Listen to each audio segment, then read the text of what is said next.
এই দিদি, তুই রাস্তা গিয়ে ভিক্ষা করছিলি কেন? মা আমাদের ছেড়ে চলে গেছে, বাবা অসুস্থ, আমাদের সংসার চলবে কি করে? কদিন বাদেই তোর বিয়ে, আমার কলেজের খরচা। বাবা, আমার বিয়েটা আর হবে না। কেন? রায়বাড়ি থেকে বলে দিয়েছে ওরা কোনো ভিখারি পরিবারের সাথে সম্পর্ক করবে না। ঠিক আছে মিষ্টি, আমি তোর অন্য ছেলে দেখে বিয়ে দিয়ে দেবো। হ্যাঁ, কোনোদিন কোনো ছেলে আমাকে বিয়ে করবে না বাবা। এই অপায়টার যন্ত্রণায় আমার মা আমাদের ছেড়ে চলে গেছে, এখন আমিও মায়ের কাছে চলে যাচ্ছি। আমি একটু কালো বলে যারা আমাকে একটা ফলোয়ার শেয়ার করবে না, তুমি তাদের হেদায়েত দান করো। আর যারা আমাকে ভালোবেসে ফলোয়ার শেয়ার করবে, তুমি তাদেরকে দুনিয়া ও আখিরাতে অনেক সম্মানিত করো। মিষ্টি, আমার জন্য সবাই তোমাকে ছেড়ে চলে যাচ্ছে, আমাকে একটু বিষ খাইয়ে মেরে দাও না বাবা। ও কথা বলতে নেই সৃষ্টি। কিছুক্ষণ পর আসুন ম্যাডাম। বলছি এটা কি সৃষ্টি দাসের বাড়ি? হ্যাঁ স্যার বলুন। ও আচ্ছা, এই তো। বলছি আপনার মেয়ে আমাদের কলেজ থেকে এডুকেশনে সারা পশ্চিমবঙ্গে প্রথম স্থান অধিকার করেছে।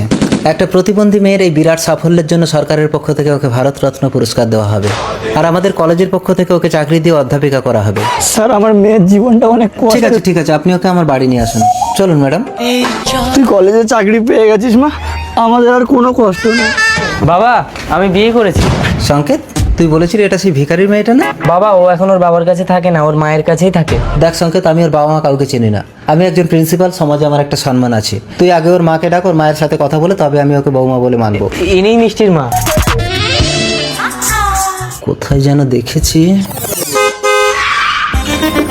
বাবু, আমার ডেরাই যাবে? দেখুন, আমি একজন কলেজের প্রিন্সিপাল, সমাজ সচেতন করা আমার কর্তব্য, এসব আর করবেন না। চল সংকেত। আপনি একদিন রাস্তায় আমার গাড়ি থামিয়ে আমাকে আপত্তি করেছিলেন না? একটা পতিতা মায়ের মেয়েকে আমি কখনোই এ বাড়ির বৌমা বলে মেনে নেব না। আমাদের কলেজের একটা প্রতিবন্ধী মেয়ে ভারতরত্ন পেয়ে আমাদেরই কলেজের অধ্যাপিকা হয়েছে, ওকে আমি এ বাড়ির বৌমা করব।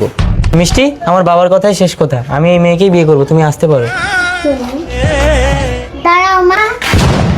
স্যার, আমার মায়ের জন্য আমার বোনকে কেন দোষী করছে? তাছাড়া কারো সুখ কেড়ে নিয়ে কখনো সুখী হওয়া যায় না স্যার। সৃষ্টি, হ্যাঁ স্যার, ওকে মেনে নিন।